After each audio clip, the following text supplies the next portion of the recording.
Hi everyone and welcome to the channel.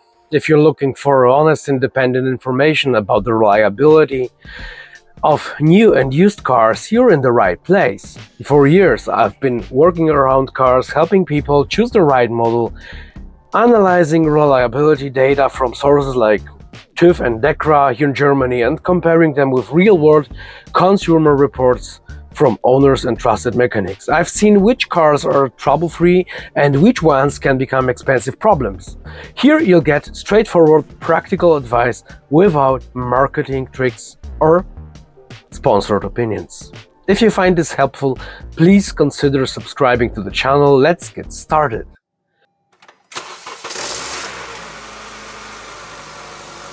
So today we're diving into one of the most important cars in Europe, the Volkswagen Golf Mk7. It's everywhere. It's one of the most bought, most sold and most recommended used cars on the market. But is it as reliable as people say? And which versions should you avoid to save yourself from expensive repairs? Let's take a deep, honest look.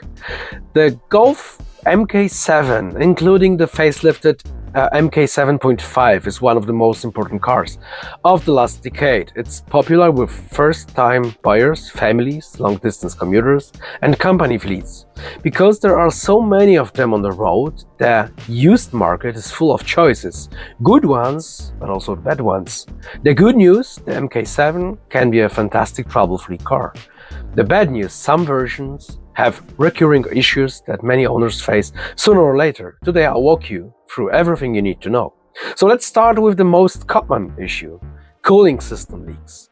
Many owners report leaks from the water pump or the thermostat housing. Symptoms include slowly dropping coolant level, a sweet smell under the hood, or moisture around the engine. It's not a catastrophic failure, but it's common enough that you should expect it at some point unless it's already been replaced. Once repaired with updated parts, it usually stays trouble-free. Next up, DSG gearboxes. There are two main types: the 7-speed dry clutch DQ200 and the 6-speed wet clutch DSG DQ250 or similar, depending on the engine. So the 7-speed dry unit is the one that gets the most complaints. Typical issues include jerky takeoff from a stop, hesitation when shifting, rough behavior when cold, and in some cases mechatronics failures. On the other hand, the 6-speed wet clutch version has a much better reputation and handles higher torque well. If you want a DSG and plan to keep the car long-term, the wet clutch versions are the safest bet. If the car comes with a panoramic roof, inspect it carefully.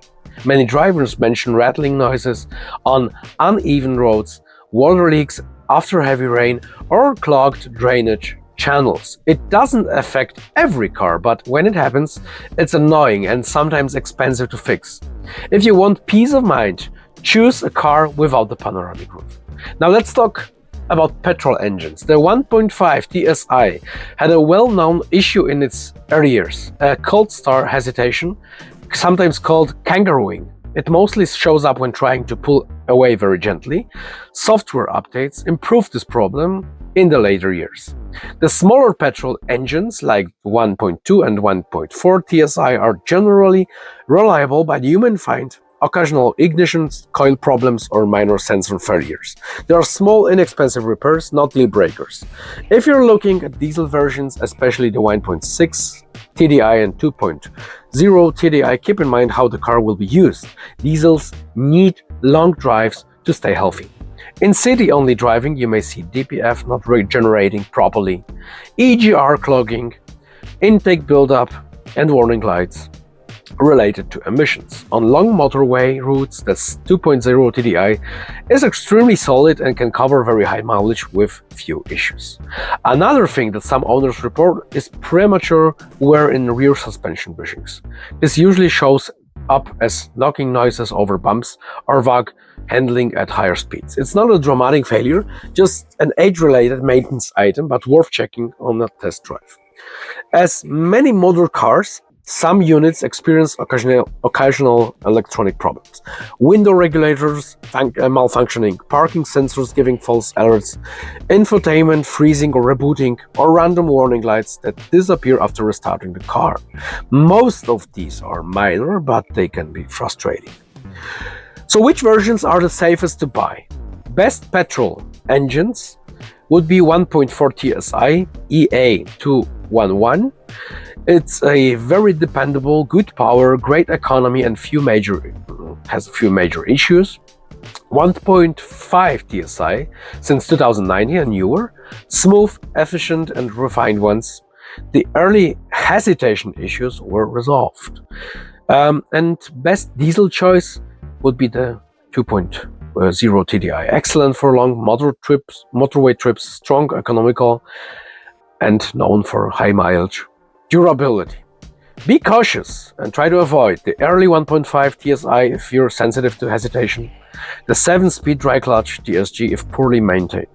Diesels for short trips only would be also to avoid. Before buying a Golf Mk7, go through this checklist. So number 1 would be cooling system. Check for coolant loss and ask if the water pump was replaced. Second one, DSG test, smooth pull away, no jerks, no delay, especially when cold.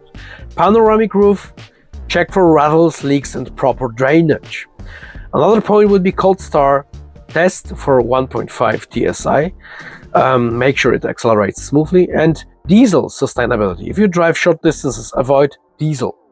Suspension noises, listen to knocks and rattles from the rear. Another point would be electronics, test windows, infotainment, sensors, AC, and all buttons. And of course, service history. Full documentation is always a big advantage. To wrap it up, the Volkswagen Golf Mk7 is a very solid car when you choose the right engine and the right transmission. It's comfortable, practical, and enjoyable to drive, but like any modern car, it has a few predictable weak spots. And now you know exactly what to watch out for.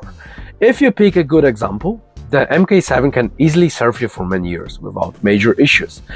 So if this video helped you, please consider subscribing to the channel. More reliability, reviews, real-world problems, and honest advice are coming soon. Thanks for watching and see you in the next episode. Bye!